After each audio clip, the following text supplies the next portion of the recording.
Okay, let's jump right into this explainer. The title of today's deep dive is The Anchor of Eternal Hope, and we'll be looking closely at Psalm 39, verse 7. If you've ever felt completely crushed by the sheer weight of daily stress, looming deadlines, or just the absolute speed of modern life, trust me, you are not alone. Today, we're unpacking a really fascinating Daily Bread devotional that tackles this exact universal struggle. We're going to start with the big picture and explore a profound passage that offers a radical shift in perspective, moving us from the anxiety of the temporary to the absolute security of the eternal. And this is all deeply rooted in Reformed Calvinism theology, really recognizing our own human fragility while resting entirely in God's sovereign care. So let's look at our foundational text right away. As we begin, the source text anchors its entire argument right here in the Bible. Psalm 39, verse 7 reads, "But now, Lord, what do I look for? My hope is in you." Notice how the author isn't looking inward for strength, and he sure isn't looking to the world for solutions. He is looking upward. He recognizes that true assurance can only be found in him. Before we get into the nitty-gritty details of the text, the devotional actually prompts us to step back, look at the big picture, and ask this massive existential question: what am I really living for? For so many of us, and I'm thinking especially about college students who are facing this intense, suffocating pressure of midterms, future career anxiety, and social expectations, it is just incredibly easy to get swept away in the current of daily demands. But this explainer is designed to hit the pause button on that fast-paced life and force us to really examine our foundational motives.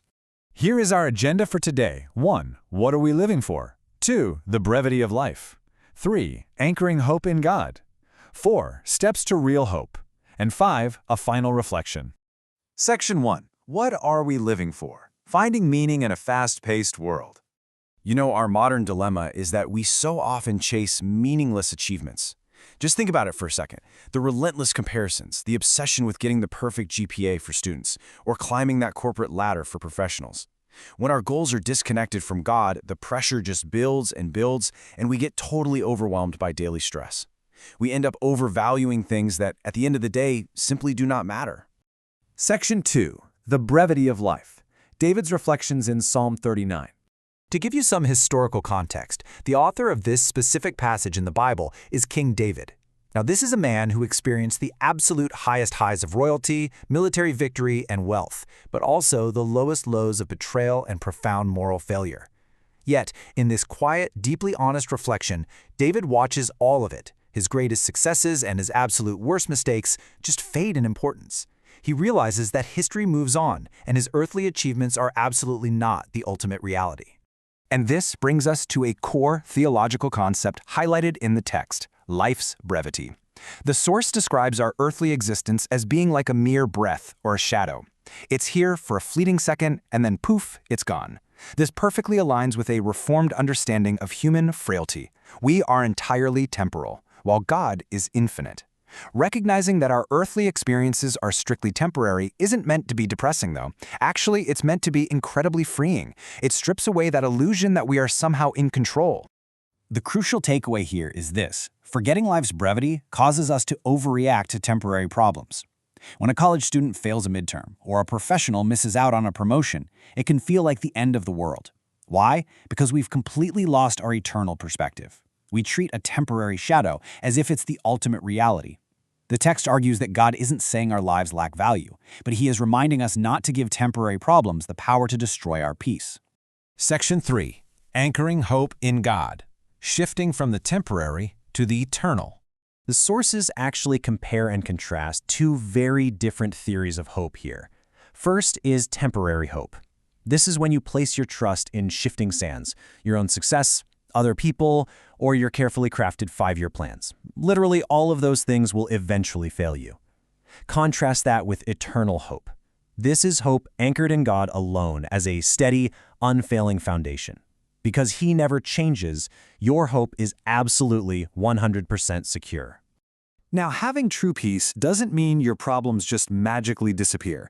David definitely isn't ignoring his struggles. Instead, the main argument here is that when your hope is anchored in him, it allows you to rise above the uncertainty of daily life. You can look at a chaotic world or a super stressful semester and remain steady because your foundation is completely outside of your circumstances. Section 4. Steps to real hope. How to live out an eternal perspective daily. The document actually outlines this really clear step-by-step process. Step 1, pause when you feel overwhelmed. Literally, just stop and break the cycle of panic. Step 2, actively shift your hope from your current circumstances to God. Step 3, pray honestly in uncertainty. Just like David did, you don't need to hide your stress from him. And step 4, actively remind yourself that God is your steady foundation. This is a daily, sometimes even hourly, mental pivot from relying on yourself to relying on His sovereign care. To help with that third step, the source material actually provides the elements of a suggested prayer. It guides us to first acknowledge to God that life is short, really confessing our human limitations. Next, we ask for help to avoid getting lost in temporary things. And finally, we ask God to be our peace, strength, and foundation. We pray this recognizing that Jesus is our ultimate mediator, bringing us directly into the presence of the Father to find this exact strength. And finally, Section 5, Final Reflection, Securing Your Hope. So, to wrap up with a clear conclusion of the research, the central takeaway from this entire devotional is distilled into this one incredibly powerful sentence. Hope is secure when it is in God. It's not a probability, guys. It is a certainty. When your anchor is tied to the Creator of the universe rather than the fleeting shadows of this world, your hope simply cannot be shaken. I want to leave you with these 2 really provocative questions straight from the source text. Seriously, look at your life right now. What are you placing your hope in besides God? Is it your grades, your bank account, a relationship? And secondly, how can you live today with more eternal perspective? Take a moment to really reflect on where your anchor is dropped. Thank you so much for joining me for this explainer, and I truly hope this helps you navigate your fast-paced life with a much deeper, eternal peace. Catch you next time.